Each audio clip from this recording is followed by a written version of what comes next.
20 দিন অতিক্ৰম কৰিলে 108 মৃত্যুঞ্জয় সেৱাৰ কৰ্মচাৰীৰ প্ৰতিবাদে 20 দিনে 108 কৰ্মচাৰীৰ এটা খবৰ লবলৈও আহৰি নহল চৰকাৰ আৰু GVK EMRI কোম্পানীৰ কৰ্তৃপক্ষৰ স্বাস্থ্যমন্ত্ৰী অশোক সিংহৰ লগত এখন অনানুষ্ঠানিক বৈঠক অনুষ্ঠিত হৈছিল যদিও সেই বৈঠকতো নুলাল কোনো সমাধান সূত্ৰ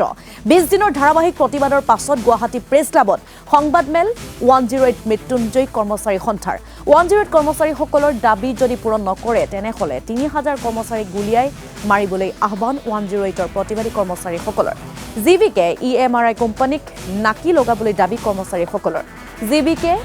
EMRI কোম্পানীয়ে অকৰ্তৃত্বশীলভাৱে হাজাৰৰো অধিক 108 কৰ্মচাৰীক চাকৰিৰ পৰা বৰখাস্ত কৰাক লৈ সৰব 108ৰ প্ৰতিবাদী কৰ্মচাৰীসকল শীঘ্ৰেই 108 কৰ্মচাৰীসকলৰ চাকৰি নিয়মীয়াকৰণ সমকামৰ সমমজুৰি অতিৰিক্ত কামৰ মজুৰি প্ৰদান কৰিবলৈ দাবী প্ৰতিবাদী 108 কৰ্মচাৰীসকলৰ 17টা বছৰ আমি অসমৰ ৰাজ্যৰ সেৱা দিয়াৰ পিছত আমি কিয় আজি আমাৰ ন্যায্য প্ৰাপ্যৰ পৰা আমি কিয় বঞ্চিত হ'ব লগা হৈছে সচলৰ নিচিনা জায়গাত আজি আমি 1 ডিসেম্বৰৰ পৰা আজি 20 তাৰিখলৈকে কিন্তু আমি আমাৰ ন্যায্য প্ৰাপ্যৰ কাৰণে বহি তাত আমি আজি আন্দোলন কৰিব লগা হৈছে আৰু 20টা দিন পাৰ হোৱাৰ পিছতো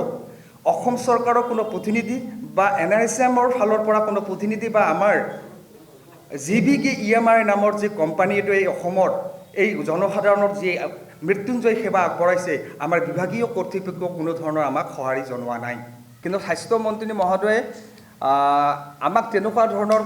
কোনো ধৰণৰ আমাক বিৰক্তৰ বা তেনেকুৱা ধৰণৰ কথা কোৱা নাই খালি এটা আশ্বাস দিছিলে আপোনালোকৰ ন্যায্যখিনি পাব আৰু আমি স্বাস্থ্যমন্ত্ৰী মহোদয়েও যি আশ্বাস দিছিলে সেই আশ্বাসখিনিক আমি আশ্বাসত ল'ব পৰা নাই যেতিয়ালৈকে অফিচিয়েলি এনাউন্সমেণ্ট নকৰে তেতিয়ালৈকে আমাৰ যি সমস্যা আছে এই সমস্যাকেইটা কিন্তু আমাৰ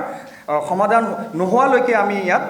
যদি 1 মাহলৈকে যদি থাকিব লগা হয় আমি তাতে আমি নিজৰ সাব্যস্ত প্ৰতিবাদ কৰিম এতিয়া আমাৰ বিকল্প হিচাপত আমি বাছি লৈছো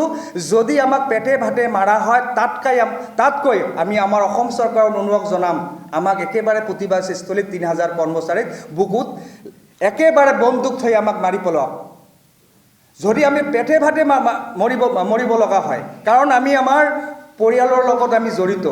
আমাৰো মা দেউতা আছে আমাৰো ল'ৰা ছোৱালী আছে আমাৰ সমস্যাখিনি যদি সমাধানৰ ক্ষেত্ৰত কোনোবা চৰকাৰী পক্ষই হওক বা বিভাগীয় পক্ষই হওক আগবাঢ়ি নাহিলে আমাৰ প্ৰতিবাদ কণ্টিনিউ থাকিব